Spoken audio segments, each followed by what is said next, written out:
হিন্দু মানেই আওয়ামী লীগ, এটা আসলে ভুল ধারণা। এটা আমরা দেশের মানুষকে বোঝাতে সক্ষম হয়েছি। হিন্দু মানে যে আওয়ামী লীগ, এটা হচ্ছে একটা ভুল ধারণা। তার কারণ আওয়ামী লীগের সময় তো আমরা নির্যাতনের শিকার হয়েছি। আমার নাম শ্রী মনোরঞ্জন দাস, হচ্ছে ছুটিপুর, নথিপদ ইউনিয়ন, দামোহদা উপজেলা, চুয়াডাঙ্গা জেলা। জামাত ইসলাম এমন একটি দল, যে দলের ভিতরে ধর্মীয় অনুভূতি আছে এবং যাদের ভিতরে ধর্মীয় অনুভূতি আছে তারা পাপ কাজ করবে না, এটা আমরা বিশ্বাস করি।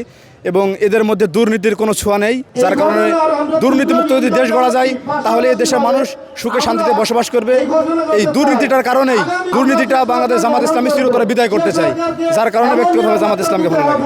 আসলে বাংলাদেশের যে সনাতনী, এরা কোনো নির্দিষ্ট রাজনৈতিক দলের ভোট ব্যাংক না, এটা একটি ভুল ধারণা। বাংলাদেশ সনাতনী সম্প্রদায়ের মানুষ, তারা বুঝতে শিখেছে, তারা দেখতে শিখেছে। যেখানে ভালো কিছু পাবে, যাদের ভিতরে ভালো পরিকল্পনা আছে, বাংলাদেশের সনাতনী তথা এই দেশের জনগণ সেই দিকে এগিয়ে যাবে বলে আমি বিশ্বাস করি। জামাত ইসলামের যে রাজাকারের বিষয়টা, সেটা দেখেন, আমার বয়স 25 বছর। আমি তো ওই যারা রাজাকার ছিল বা যারা রাজাকারের কথা বলা হয়, তারা তো কেউ বেছে নেই, এবং আমরা তো ওই ধারণাটাকে মানে মেনে নিই না। কারণ যে প্রজন্ম এখন জামাত ইসলামের দায়িত্বে এসেছে, তারা তো ওই যুদ্ধের সময় তাদের তো সেরকম বয়স ছিল না যে তারা রাজাকারের দায়িত্ব পালন করেছিল, যার কারণে এটা কোনো ব্যাপার না।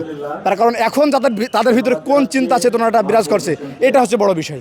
তবে মানুষ ভালোর পক্ষে ছিল, আছে এবং থাকবে, এটা আমরা বিশ্বাস করি।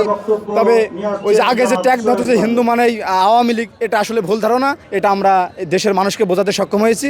হিন্দু মানে যে আওয়ামী লীগ, এটা হচ্ছে একটা ভুল ধারণা। তার কারণ আওয়ামী লীগের সময় তো আমরা নির্যাতনের শিকার হয়েছি, তখন কি আমরা নির্যাতনের শিকার হয়নি? যদি আমরা 21 সালে কুমিল্লার ঘটনাটাকে দেখি, দুর্গাপূজার মধ্যে সেখানে কি করেছে, আমাদের দেবতার পায়ের নিচে একটি কোরআন শরীফ রাখা হয়েছিল। এটি একটি পূর্ব পরিকল্পিতভাবে, এবং হিন্দু সম্প্রদায়কে নিধন করার একটা পরিকল্পনাও ছিল। তখন তো আওয়ামী লীগ সরকার ক্ষমতা ছিল, তখন তারা কি এটা মোকাবেলা করতে পারতো না? তাহলে আমরা কি ভেবে নেব? আসলে আমাদেরকে রাজনৈতিকভাবে এরকম ব্যবহার করা হতো। আমরা হচ্ছে রাজনীতির শিকার হয়েছি, বা আমাদের উপর রাজনৈতিক ট্যাগ লাগাই।